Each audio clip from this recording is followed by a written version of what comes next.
peut-être en quelques mots, pourquoi on s'intéresse à ce sujet-là tout d'abord tout simplement parce que c'est un peu dans l'ADN du Centre de droit et d'économie du sport que de s'intéresser au sujet de régulation du sport professionnel et du football professionnel en particulier. On le fait depuis très longtemps, on s'y est intéressé à travers différents canaux, notamment le canal des transferts de joueurs, mais aussi le canal du marché du travail et celui de l'intermédiation, avec en particulier des travaux de Jean-François sur les agents sportifs. Et donc, en fait, on continue à suivre ce sujet-là de façon très, très fine, et on l'a suivi assez récemment encore à travers une étude qu'on a pu réaliser pour la FIFA en 2015 sur ce qui concerne la tierce propriété et la détention de droits économiques de joueurs par des sociétés d'investissement. Et pourquoi je vous parle de ça très probablement parce que finalement, cette tendance au développement très fort de l'arrivée d'investisseurs un peu nouveaux dans le football et de la multipropriété de clubs, elle naît, même si c'était déjà existant avant, mais elle s'accélère de l'interdiction de la FIFA de la propriété économique de la propriété des droits économiques des joueurs. Pourquoi ? Parce que très probablement que toutes ces sociétés qui gravitaient autour du football et qui investissaient dans le football, à travers l'acquisition de tout ou partie de ces droits économiques, donc des droits à valoir sur les transferts futurs de joueurs, ont été empêchés d'investir du fait justement de l'interdiction de la FIFA, et que du fait de cet empêchement, ils ont contourné finalement le problème en venant acheter tout ou partie des clubs, donc prendre des parts de capital de clubs, et en particulier de clubs français. Et c'est vrai que ce qui a accéléré un petit peu encore plus la tendance, si vous voulez, c'est qu'il y a eu une accélération très nette du fait de deux phénomènes concomitants. Le premier, c'est qu'il y a beaucoup de clubs aujourd'hui qui sont à vendre, en très grande difficulté financière ou à vendre. C'est notamment le cas des clubs français qui sont à la recherche d'investisseurs pour prendre des prises de participation minoritaires ou majoritaires dans leur capital. Et parce qu'au niveau international, il y a un niveau de liquidité à placer qui est colossal, faramineux. Et donc, voilà, la conjonction de ces deux phénomènes, couplée à l'interdiction de ce qu'on appelle le TPO, donc cette tierce propriété des droits économiques des joueurs, explique en partie pour nous le très fort développement de la multipropriété de clubs et son accélération très forte ces dernières années, puisqu'en fait, on est quand même passé d'un nombre de clubs qui étaient sous statut de multipropriété dans le monde qui était 83 en 2016 à plus de 280 en 2023. Donc on a une nette accélération de ce phénomène, et comme on peut l'observer finalement dans plein d'autres secteurs d'activité, un phénomène de concentration des actifs, des facteurs de production, en l'occurrence ici des clubs, entre les mains de grands conglomérats, et en particulier de grands conglomérats internationaux.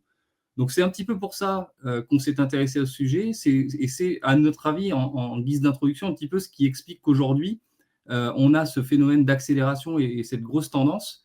J'ajouterai également, puis Jean-François, tu vas compléter, je pense, que cette tendance, elle s'accélère et elle s'amplifie aussi par le fait d'une régulation très faible sur le sujet. Alors, il existe des régulations tant au niveau de l'UEFA, donc au niveau européen, qu'au niveau domestique dans chacune des ligues, qui interdisent à deux clubs détenus par les mêmes propriétaires de prendre part à la même compétition. C'est le cas effectivement rencontré par le Toulouse Football Club avec l'AC Milan actuellement. C'est valable en Europe, c'est valable en France, puisque c'est une disposition du Code du sport. Mais effectivement, la régulation est relativement, on va dire, molle, dans le sens où c'est une interdiction de prise de participation à une même compétition. Mais ça n'interdit pas de fait un investisseur de détenir plusieurs clubs et finalement de décider, s'il le souhaite, qui va prendre part à quelle compétition. Et là, on reviendra peut-être tout à l'heure sur les éventuels risques, mais c'est effectivement l'un des risques qu'on peut voir. Je ne sais pas si Jean-François, tu veux intervenir, compléter ? Non, mais continue ton raisonnement, Christophe, je compléterai. Il y aura certainement un jeu de questions-réponses. Ok. Donc voilà, donc effectivement, donc ça, c'était vraiment pour la partie liminaire. Et donc, juste pour illustrer, pour centrer un petit peu plus sur le football français, puisqu'on voit que c'est une tendance très forte. Aujourd'hui, on a plus d'une dizaine de clubs qui sont détenus par des fonds étrangers en France, et puis des clubs qui se développent sous la forme de multipropriété, l'Olympique Lyonnais, Troyes, voilà, de très nombreux clubs qui rentrent dans ce schéma-là. J'indiquais que les clubs de football français étaient à la recherche d'investisseurs, Et ça s'explique par les déficits et les déséquilibres un peu chroniques de l'économie des clubs. J'ai regardé un petit peu sur 10 années ce que représentait l'économie des clubs.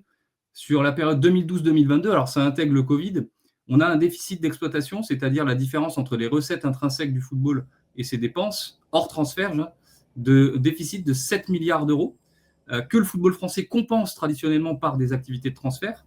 Donc, on a eu des recettes d'activités de transfert de 4,6 milliards d'euros et donc on a un résultat opérationnel cumulé de 2,4 milliards d'euros déficitaire. Donc, c'est-à-dire que ce résultat opérationnel cumulé déficitaire, il doit être épongé ou il doit être supporté par des actionnaires qui étaient jusqu'à très récemment des actionnaires français dans leur grande majorité, plutôt à dimension nationale, voire régionale, et qui, au niveau que l'on atteint aujourd'hui, n'ont plus la capacité véritablement à pouvoir supporter ces déficits, et donc cherchent des relais pour leur racheter leur club ou pour prendre des prises de participation minoritaires, comme on peut le voir aussi à d'autres endroits. Et donc, c'est bien tout ça, à notre avis, qui fait qu'aujourd'hui, on a ce développement de la multipropriété de clubs, qui peut être de différentes natures. Elle peut être une propriété majoritaire, c'est-à-dire que vous allez prendre des parts, plus de 50% des parts dans les capitaux des clubs concernés, ou minoritaire. On le voit par exemple avec John Textor, qui ne détient que 40% d'un club anglais, là où il est propriétaire à 100%, où il va devenir propriétaire à 100% de l'Olympique Lyonnais. Donc on a différentes formes de cette multipropriété. Le groupe qui dirige Manchester City a beaucoup aussi de prises de participation, plus d'une dizaine, je crois que c'est 13 ou 14 clubs aujourd'hui dans la Galaxy de City. Certaines ne sont que des prises de participation minoritaires. Donc on a différents types de prises de participation et on a aussi différents types finalement de raisons et de volonté d'investir.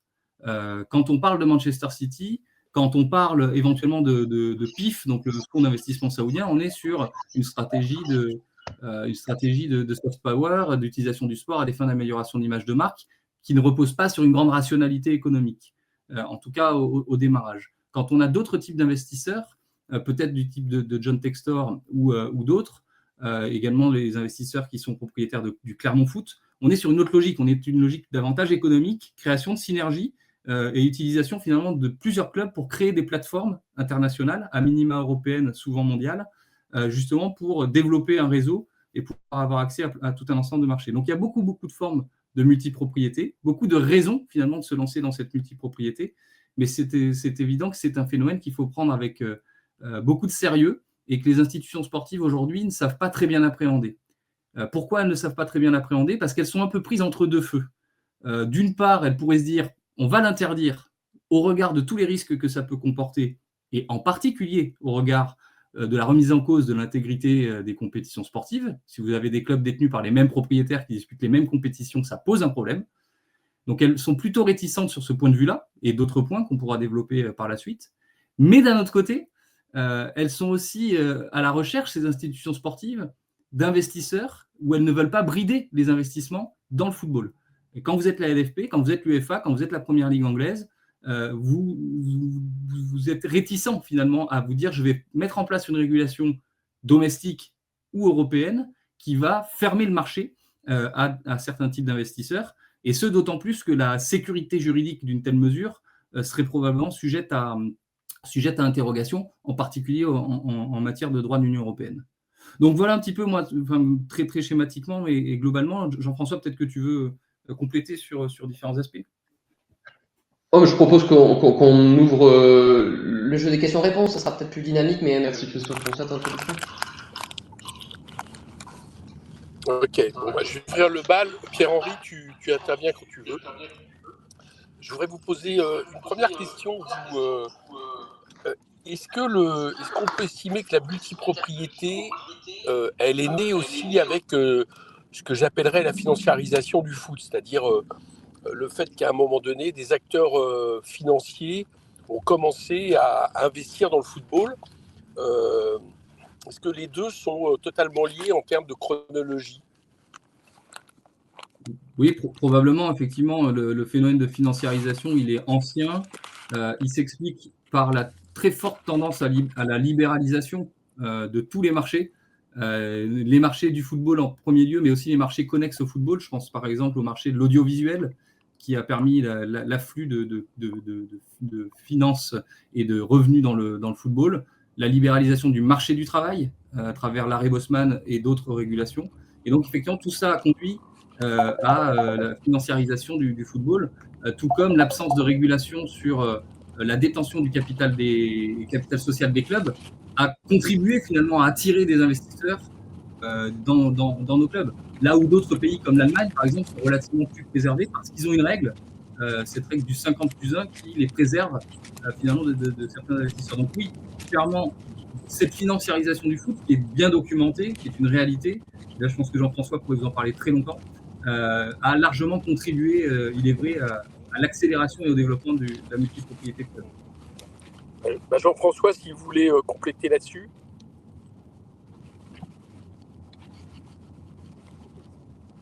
Ton micro est coupé, Jean-François. On ne vous entend pas, Jean-François, il faut appuyer sur le micro. Voilà, pardon. Non, pour compléter ce que disait Christophe, l'illustration actuelle, c'est donc cette règle du 50+1 en Allemagne qui oblige donc qui rend obligatoire le fait que l'association support du club détienne 50% du capital du club plus une action, plus une voix, et donc ça laisse le pouvoir à l'association. Et cette règle qui protège aujourd'hui les clubs allemands de l'arrivée massive d'investisseurs étrangers, puisque les investisseurs sont toujours réticents lorsqu'il s'agit de mettre de l'argent sans avoir le pouvoir. Les clubs allemands, alors qu'ils sont protégés, on sait qu'aujourd'hui, il y a des mouvements au sein de certains clubs allemands pour essayer de revenir sur cette règle.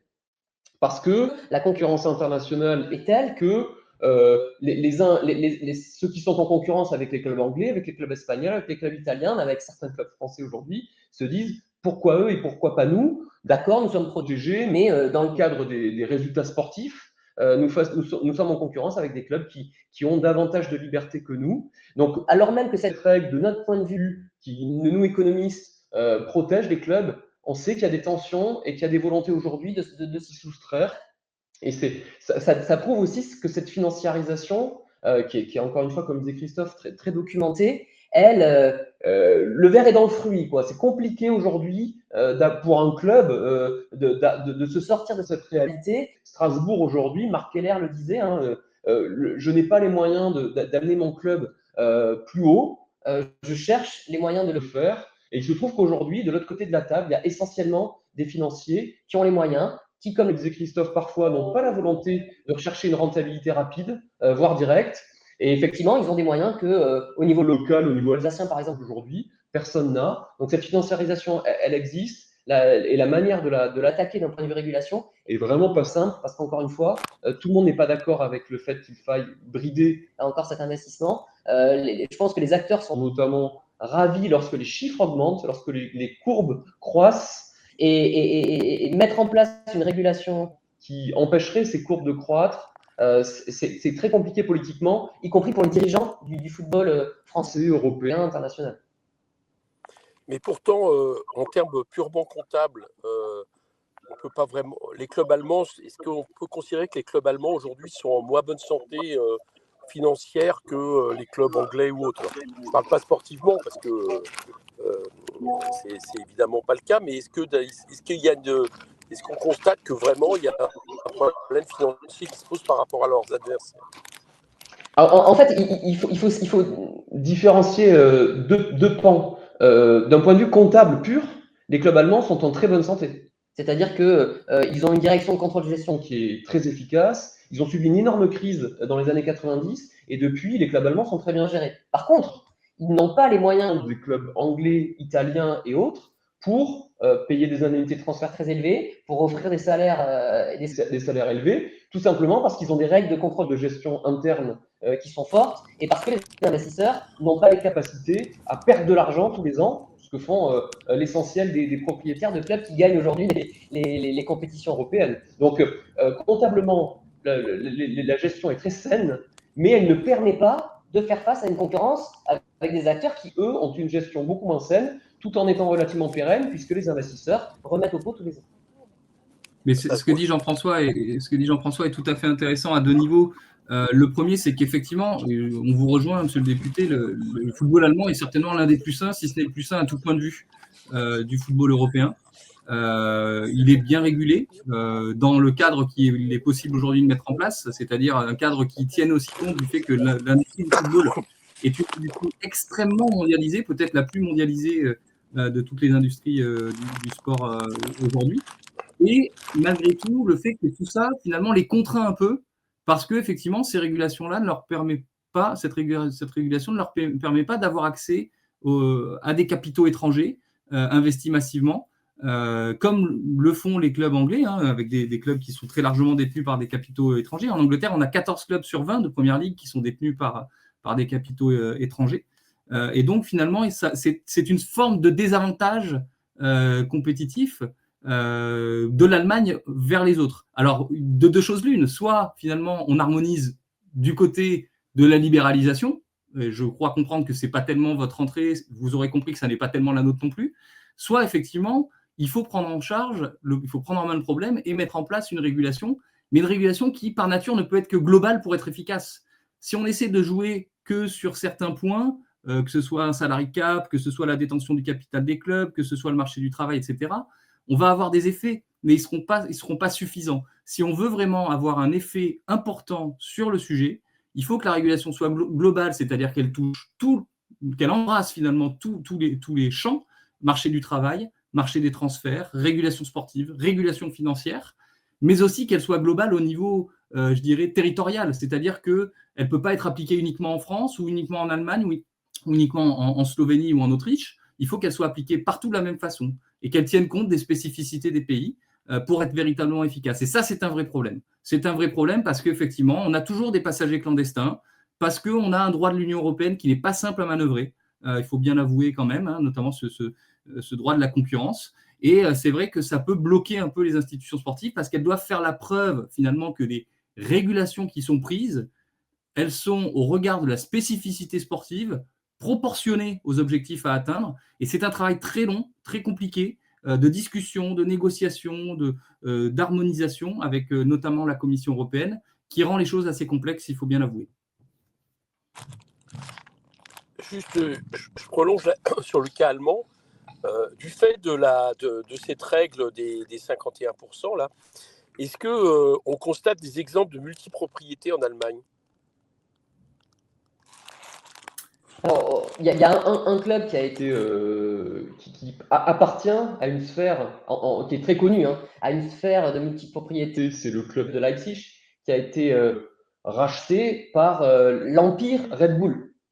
Donc Red Bull a mis en place une stratégie en achetant principalement 2 clubs au départ, mais maintenant ça s'est encore élargi dans d'autres pays du monde, avec un club en Autriche, Salzbourg, et un club en Allemagne, Leipzig.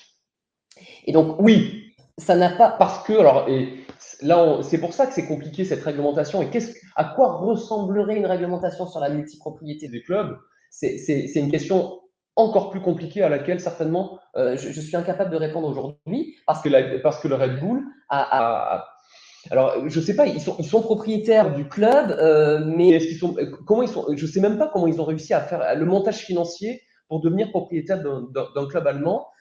Mais oui, donc il y a ce club de Leipzig qui d'ailleurs a des très bons résultats sportifs par ailleurs. Et est-ce qu'au niveau, vous parlez de nécessité que les évolutions soient au niveau international, est-ce que les Allemands essayent d'exporter leur modèle? Je veux dire, quelles sont les discussions au niveau des instances internationales de foot par rapport, par exemple, aux règles allemandes? Alors, je vais commencer par répondre, hein. Aujourd'hui, il y a un acteur qui est extrêmement important dans le football international et en particulier européen, qui est l'association des clubs européens, ECA, European Clubs Association, et qui aujourd'hui est représentée par des acteurs très libéraux, au sens français du terme. C'est-à-dire que ce ne sont pas des acteurs qui vont défendre le modèle allemand, mais sont plutôt des acteurs qui vont défendre une libéralisation de l'ensemble des marchés, qui vont plutôt défendre une concentration des revenus au sein des plus grands clubs. Donc très clairement, l'Allemagne aujourd'hui n'a pas le poids qu'on pourrait espérer, et y compris les clubs français. Hein, le PSG n'a jamais défendu une réglementation beaucoup plus forte. Donc il faut être clair, les Allemands, et encore certains Allemands, sont très seuls, se sentent seuls. Et c'est en ça que certains disent, mais arrêtons d'être les mieux-disants parce qu'on se tire une balle dans le pied. faisons comme les autres, avec peut-être notre sérieux à nous, qui sera suffisant pour pas qu'on rentre dans les dérives auxquelles les autres sont confrontés, mais en levant un certain nombre de règles. Donc, il faut être très clair. Aujourd'hui, à mon avis, les discussions au niveau du football européen, elles tendent plutôt vers un lobbying libéral. Hein, très clair. Ouais, comme en témoigne d'ailleurs le fait que la Ligue allemande ait été retoquée, mais ait été tentée, comme l'a fait la LFP en France, d'ouvrir le capital de la Bundesliga à un investisseur externe, justement pour injecter des liquidités. Tout ça pourquoi? Parce que effectivement, aussi volontaires sur la régulation soit-il, les Allemands sentent bien qu'ils sont pris en défaut et en difficulté, alors que d'autres, la Liga, la LFP, voient effectivement des capitaux arriver au niveau des ligues et que les clubs sont de plus en plus rachetés par des capitaux étrangers, multipropriétaires ou pas. Donc c'est vrai qu'on a cette tendance forte à la libéralisation, et en fait c'est un peu le sujet, c'est que finalement, le football n'est que le triste reflet de la société dans laquelle on vit, c'est-à-dire une société très libérale où on prône la concurrence à tout va et où finalement les ajustements se font plutôt vers le bas et pas forcément au profit d'une vision de long terme et d'une vision soutenable. Voilà que je vais défendre le modèle allemand. J'ai une autre question à vous poser, puis Pierre-Henri, je te propose après de prendre le relais.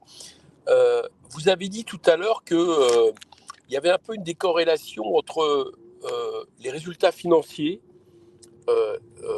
attendus dans le foot ou possibles dans le foot, et puis le montant, les investisseurs. Pour aller vite, je ne suis pas sûr que dans le foot, on retrouve les taux de profit, par exemple, qu'on peut trouver dans d'autres domaines, qui sont aujourd'hui un peu la norme du capitalisme financiarisé, etc. Et donc, ma question, c'est pourquoi? Alors, vous avez dit, il y en a certains qui s'en servent d'image. Bon, ça, c'est clair, au moins, on a une raison. Mais je me demande, par exemple, pourquoi des fonds de pension comme 777 Partners investissent dans des clubs qui, à mon avis, seront rentables, je ne sais pas quand, quoi. Vous voyez, bon. Et donc, est-ce que là-dedans, il y a une crainte aussi, éventuellement, de mécanismes d'évasion fiscale, des mécanismes d'optimisation, voire de blanchiment? Est-ce qu'il n'y a pas une inquiétude qui peut se glisser dans ce type de bulle spéculative? Bon, je commence à répondre, Christophe. Désolé, je te reprends la parole. Alors, évidemment, la question se pose. Alors, pour être honnête, depuis l'arrivée de ces investisseurs, tous les ans, on est interrogé par des journalistes avec cette même question. Qu'est-ce qu'ils viennent faire là? Pourquoi les Américains achètent le Red Star? Pourquoi un Suisse vient acheter Clermont? Pourquoi McCourt achète Marseille? Pourquoi, etc., etc. Tous les ans, on a pourquoi? Et on se rend compte que les réponses sont. Alors souvent, on ne connaît pas les réponses parce qu'elles ne sont pas évidentes. Et souvent, elles dépendent de l'acteur. Alors McCourt, a priori, j'étais incapable de répondre. On s'est rendu compte a posteriori qu'il venait faire un peu d'immobilier en particulier. 777, aucune idée. Alors pour revenir sur votre première question entre la corrélation entre les résultats financiers et les investisseurs. Ce qui est important à comprendre, c'est que je serais bien en difficulté de vous citer un club qui ne perd pas d'argent tous les ans dans le football international, football européen. Par contre, les investisseurs, la seule façon pour eux de vraiment gagner de l'argent d'un point de vue officiel et direct, c'est dans le cas de la plus-value sur l'achat du club, remettre le club à créer de l'actif, acheter des joueurs, travailler sur le centre de formation, travailler sur le stade et revendre le club en réalisant donc une plus-value à la revente. C'est, de mon point de vue, la seule façon vraiment de gagner de l'argent de manière directe. Et c'est là où, le foot, en l'occurrence professionnel, est un secteur particulier parce que, alors même que le club est en déficit récurrent, le club peut quand même prendre de la valeur. Ouais, et puis j'ajouterais que finalement, il y a des projets. Quand on investit dans des clubs, on peut avoir des projets qui tournent autour des clubs. Au Red Star, vous connaissez bien le sujet, le dossier.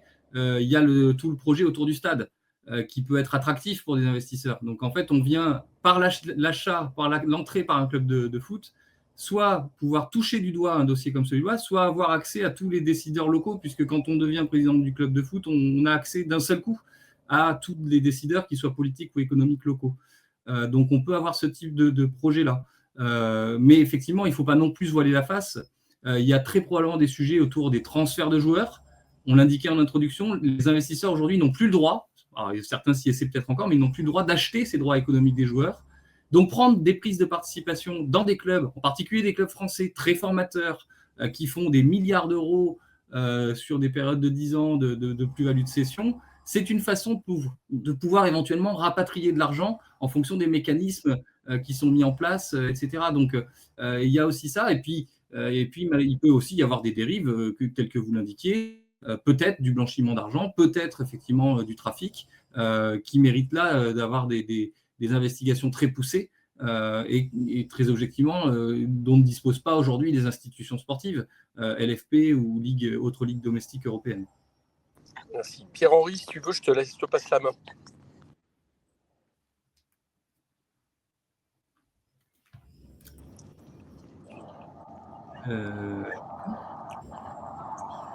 On t'entend pas là.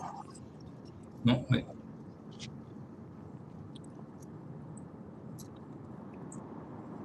On vous entend pas malheureusement. On vous voit parler. On te voit parler, mais on t'entend pas. Je sais pas pourquoi. Est-ce que ton micro est ouvert? Est-ce que vous m'entendez? Oui, très bien. Ah oui, c'est bon là. Oui, parfait. Bon, nickel. Pardon, désolé. Bien, écoutez, merci beaucoup. Moi, je suis Pierre-Henri Dumont, je suis député du Pas-de-Calais pour le groupe Les Républicains. Merci Eric d'avoir monté cette visio et faire ce cycle d'audition.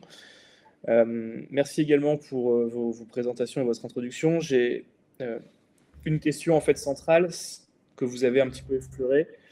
La question, c'est pourquoi est-ce qu'on s'intéresse à la multipropriété? On s'intéresse à la multipropriété parce qu'il y a de plus en plus de clubs français qui sont vendus et qui sont soit des victimes des proies, soit qui ont intérêt à être vendus. Et vous l'avez dit, il y a beaucoup de liquidités, donc ça on ne peut pas y faire grand-chose, mais il y a des clubs français à vendre. Et la question, je pense, si on veut essayer de résoudre une partie du problème, c'est pas simplement de jouer sur la question de l'interdiction et limitation de la multipropriété, mais aussi de savoir pourquoi est-ce que les clubs français sont à vendre. Et qu'à un moment donné, s'il n'y a pas de clubs propriétaires qui sont vendeurs d'un club, il y aura une limitation du nombre de personnes qui voudront acheter. Est-ce qu'on a les raisons de l'augmentation du nombre de clubs à vendre? Est-ce que par exemple l'accord CVC, on a pu voir par exemple Le Havre qui va gagner moins d'argent de droits de retransmission en Ligue 1 qu'il n'avait en Ligue 2, avec des sommes totalement dérisoires pour ce club? Est-ce que ça joue? Moi, je suis supporter du Racing Club de Lens. On vient de terminer deuxième. On est dans le troisième groupe en termes de répartition CVC. Bon, est-ce que également, il n'y a pas une question qui doit se poser sur la question des charges sociales? On a vu le sujet où on avait la LFP qui disait, par l'intermédiaire de Vincent Labrune, qu'un club moyen de Ligue 1 payait autant de charges sociales qu'un club de Bundesliga, que l'ensemble des clubs de Bundesliga, pour reprendre l'exemple de la Bundesliga. Est-ce qu'on n'est pas aussi arrivé un petit peu au bout du système français des clubs qui était le système de trading des joueurs, où on avait... on voit maintenant, en tout cas, de plus en plus de transferts qui se font, je crois que c'est 2/3 des transferts qui se font à l'issue du contrat, donc sans indemnité de transfert, ce qui remet en cause aussi le financement des clubs amateurs, puisqu'il n'y a pas d'indemnité de formation, du coup, qui est reversée aux clubs formateurs, en particulier les clubs amateurs. Et donc, cette difficulté sur les transferts, est-ce qu'elle peut aussi s'expliquer par la question des contrats pro qui durent que 3 ans chez les jeunes, et donc du coup, quand on fait signer un gamin qui a 18 piges, il arrive à 20 ans en fin de contrat ou en dernière année de contrat, et donc peut partir gratuitement au moment où il devrait être valorisé. Et est-ce que ça, c'est pas aussi, je terminerai par là, je suis désolé, j'envoie un peu tout comme ça en l'air, il n'y a pas la question de la nouvelle réglementation de l'année dernière qui a été prise sur la limitation des prêts de joueurs, en particulier des joueurs majeurs ou des joueurs de plus de 21 ans, ou de 20 ans, je ne sais plus, vers un même club. Et par exemple, un club comme Monaco, qui est propriétaire du club Bruges, ne peut plus transférer ou faire prêter ses joueurs, et donc du coup se retrouve dans une limite aussi à cette stratégie qui est la stratégie du trading qui a été beaucoup utilisée en France, vous l'avez dit, pour équilibrer les comptes des clubs. Voilà, désolé, j'en ai un peu dit partout, mais je pense que c'est Non, mais intéressant. en fait, c'est ce que vous décrivez est très intéressant puisque c'est tout ce que vous indiquez, ce sont des conséquences de ce phénomène de libéralisation dont on discute depuis quelques temps. Alors, pour essayer de reprendre un petit peu dans l'ordre, alors pourquoi les clubs français sont à vendre? C'est ce que j'indiquais en préalable, c'est-à-dire que aujourd'hui, on a des clubs qui n'arrivent pas à être bénéficiaires sur l'exploitation, c'est-à-dire que quand on prend toutes leurs recettes de droits télé, de billetterie, de sponsoring, tous leurs revenus finalement, et on enlève la masse salariale, les frais d'organisation de matchs, les frais de déplacement, etc., ils sont extrêmement déficitaires. Parce qu'on est dans une industrie de main-d'œuvre, parce que la France veut rester accrochée au premier wagon européen et donc a tendance à augmenter les salaires de tous les joueurs, des stars comme des joueurs en devenir, pour protéger aussi un petit peu ces joueurs et pouvoir les valoriser sur le marché des transferts, et que donc elle a tendance à dépenser trop en salaire, trop par rapport à ses revenus. Et donc il y a un déficit d'exploitation qui est comblé partiellement, encore une fois partiellement, même si ce sont des performances exceptionnelles. Je pense que le football français est celui qui vend le plus et le mieux d'un point de vue économique ses joueurs. Mais c'est seulement partiellement comblé, ce qui oblige, pas de façon générale, mais dans beaucoup de cas, de nombreux investisseurs, de nombreux actionnaires, à soit procéder à des augmentations de capital, soit injecter des liquidités à travers des comptes courants qu'ils ne revoient la plupart du temps jamais, parce que les clubs ne redeviennent jamais bénéficiaires et donc ils ne peuvent pas se rembourser. Et donc c'est ce modèle-là qui fait qu'on a eu des investisseurs traditionnels, c'est-à-dire que ce soit des groupes de chaînes de télévision français à travers Canal+, un Robert Louis Dreyfus, un Jacques Rousselot à Nancy, et tant d'autres, qui ont fait tout ce qu'ils ont pu, autant qu'ils ont pu, et qui à un moment donné sont arrivés au bout du chemin de leur capacité, de leur volonté parfois même, de pouvoir véritablement investir. Et c'est à ce moment-là finalement qu'on trouve des clubs qui sont vendeurs, parce que finalement ces investisseurs-là n'ont plus la possibilité, plus la capacité, plus la volonté d'investir dans leur club. Et ça, c'est vrai que ça a été très très accentué malgré tout par la double crise, finalement, la crise sanitaire, même s'il y a eu un gros soutien, notamment de l'État pour tout ce qui était aide Covid, mais aussi la crise des droits télé, qui a très largement fait baisser les revenus des clubs français, alors même que ces revenus avaient été anticipés en hausse, et donc on avait signé des contrats pluriannuels avec des joueurs avec des niveaux de rémunération supérieurs, tant et si bien que les clubs se sont trouvés en situation très très délicate et que les fonds propres ont été très largement mangés, si je puis m'exprimer ainsi, par la période. Et donc c'est à ce moment-là qu'on retrouve finalement des clubs vendeurs ou des clubs à vendre, et que se rencontrent sur le marché ces propriétaires vendeurs avec des investisseurs de tous bords qui ont énormément de liquidités à placer et qui se disent qu'il peut y avoir des stratégies étatiques ou des stratégies économiques immobilières, mais aussi qu'il y a des liquidités et qu'avoir du football dans un portefeuille, c'est une façon de diversifier un petit peu. Donc il y a aussi ce phénomène-là. Est-ce que CVC renforce le phénomène? Peut-être à un niveau qui est que finalement, l'arrivée de CVC, c'est un signal qui est envoyé au marché que CVC, Fonds d'investissement international, croit, entre guillemets, au football français, à tel point qu'il met 1,5 milliard d'euros sur la table pour prendre une prise de participation dans la nouvelle société commerciale de la Ligue. Et ça envoie un signal de croissance des revenus, ou en tout cas, ça peut donner des perspectives de croissance des revenus qui peuvent d'autant plus renforcer l'appétit, aiguiser l'appétit de ces fonds d'investissement. Donc c'est vrai qu'il y a ce sujet-là qui peut effectivement venir en complémentarité avec le fait d'avoir des clubs à vendre. Maintenant, sur les autres sujets, oui. Alors, on parlait de désavantages compétitifs pour l'Allemagne. Pour la France, très clairement, les cotisations sociales sont une forme de désavantage compétitif, puisque d'autres pays n'en payent quasiment pas, et que même en France, Monaco n'en paye quasiment pas. Ça peut être aussi le cas dans notre championnat. Donc ça doit être aussi peut-être pris en compte au moment de penser une régulation, qu'elle soit nationale ou européenne. D'ailleurs, l'UEFA est en train d'y réfléchir dans la prise en compte du futur fair play financier, de pouvoir finalement neutraliser cet effet-là en fonction des pays, en fonction des réglementations. Et puis, sur le sujet du modèle de trading qui est à bout, je ne sais pas. Honnêtement, il y a eu un net ralentissement dans la période Covid, parce que beaucoup de clubs ont été dans l'incertitude, ne savaient pas à quelle sauce ils allaient être mangés. Et puis finalement, on voit que ça repart très fort. Ce qui fera que le marché des transferts se ralentira et que ce modèle du trading sera à bout, c'est soit la mise en place d'une régulation qui viendra totalement dégonfler cette bulle inflationniste. Si on met demain une règle très précise de détermination des indemnités de transfert reposant sur des éléments objectifs, et c'est possible de le faire, ça viendrait effectivement mettre fin à ce modèle-là, ou si effectivement il y a un effondrement des revenus des clubs, mais les perspectives là sont plutôt favorables. Donc en fait, dans une industrie de main-d'œuvre où les revenus sont en croissance, eh bien effectivement, on a tendance à voir des indemnités de transfert et des activités de transfert qui continuent à être très importantes.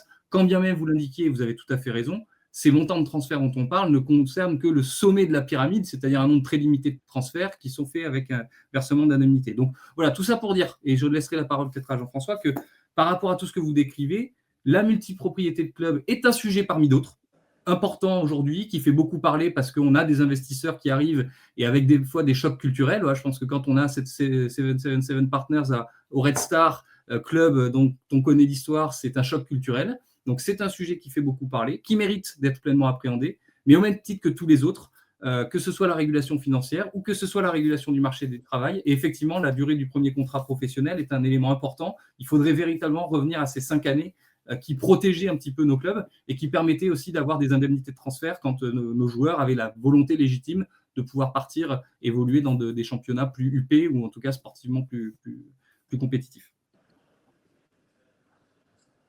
Alors, je veux juste m'excuser parce que j'ai le problème de connexion. J'espère que vous m'entendez bien sur mon téléphone.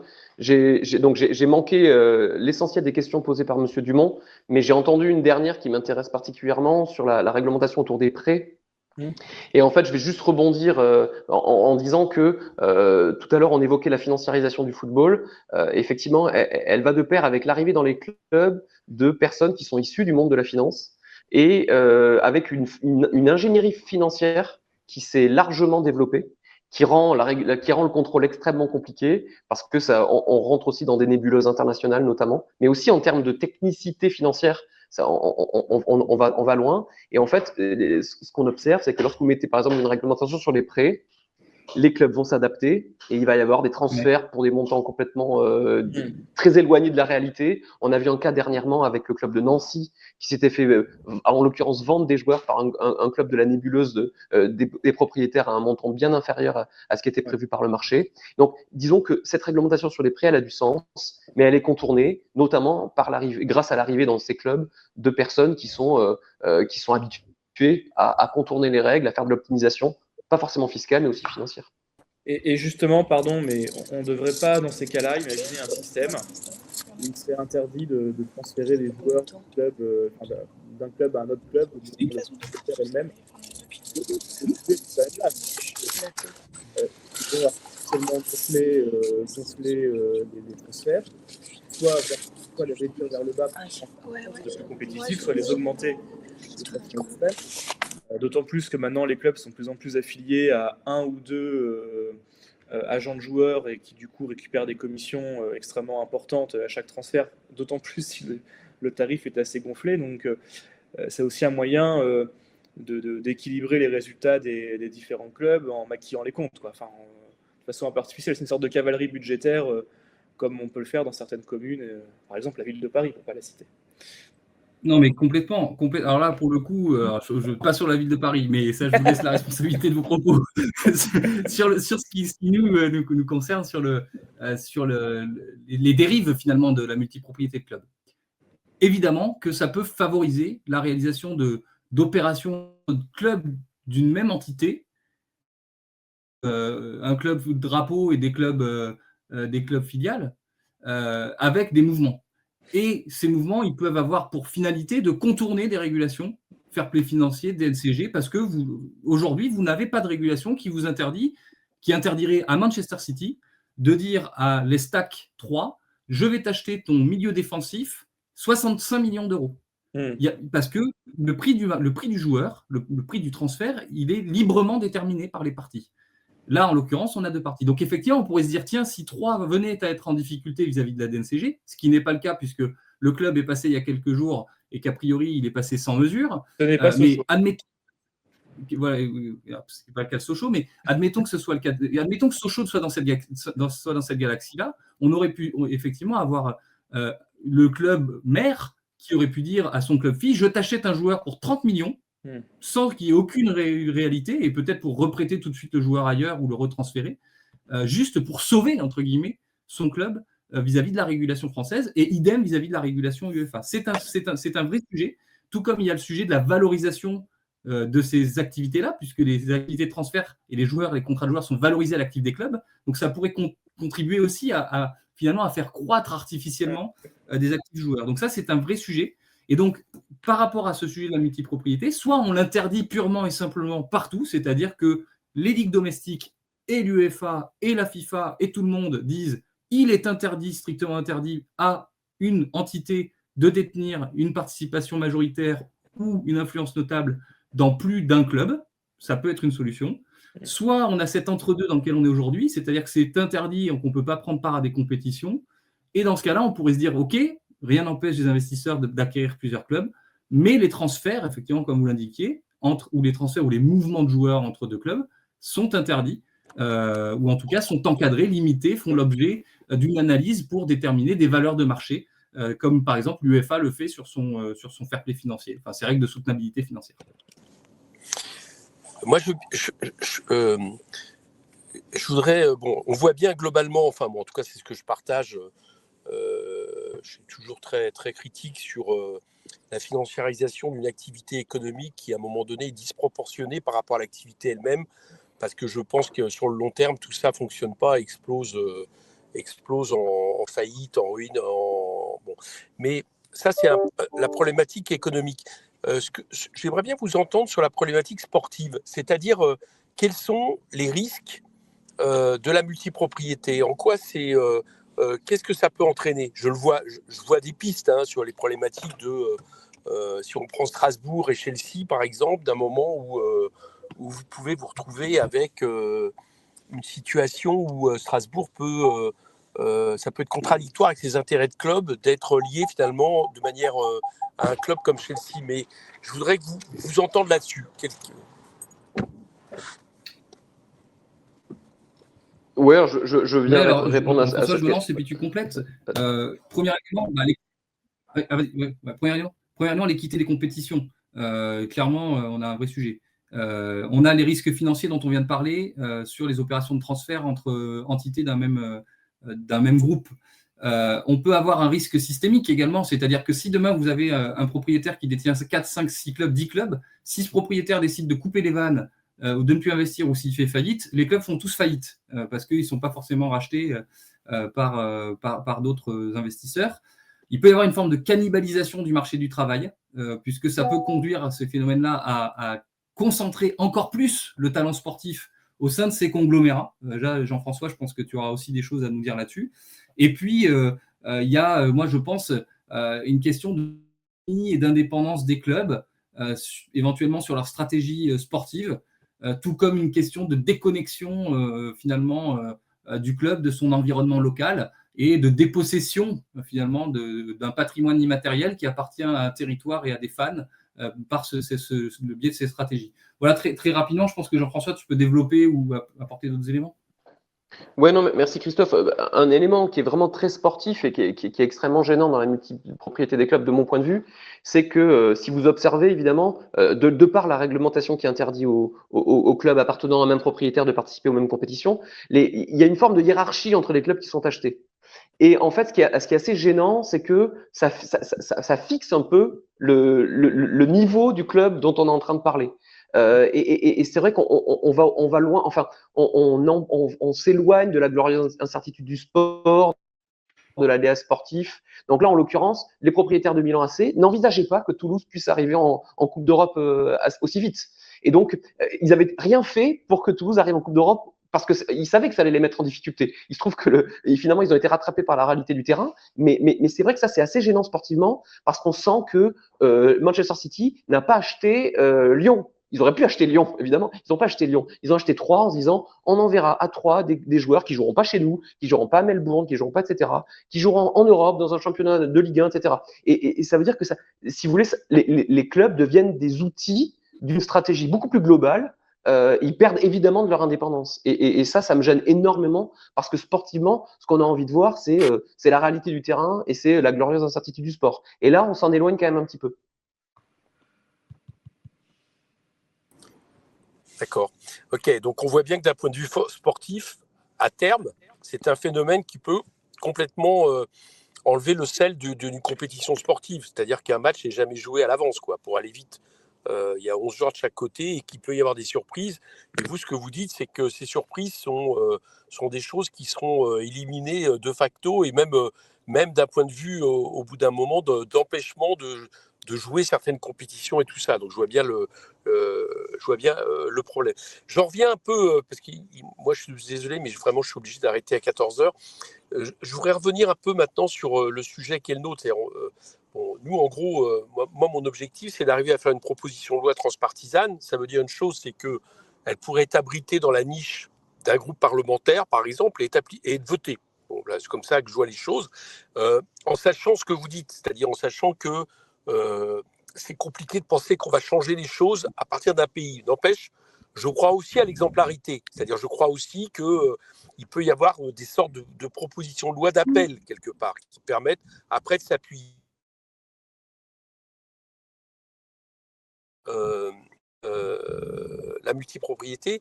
Qu'est-ce qui, à votre avis, devrait s'ajouter à la question de la multipropriété, même si on ne peut pas faire une proposition de loi non plus globale sur le foot, il en faudrait peut-être une, hein, mais quels sont les éléments? Par exemple, je vous ai entendu parler de l'élément de ce qui est fait en Allemagne. Est-ce qu'on peut considérer, par exemple, que ça, c'est un article forcément additionnel qui permet aussi de protéger les choses? Voilà, je voudrais avoir une réponse de votre part là-dessus. On pourrait se dire, la question de la régulation du capital est une régulation qui est éminemment importante. On pourrait se dire, tiens, on devrait prendre une décision qui nous conduirait à être dans la même situation que l'Allemagne, c'est-à-dire à ne pas pouvoir avoir de prise de participation majoritaire d'investisseurs privés.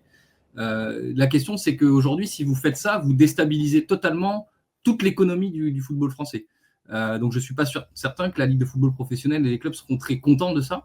Et donc, il faut pouvoir l'anticiper et l'accompagner, parce que ça veut dire que vous remettez en cause finalement un système qui aujourd'hui est établi.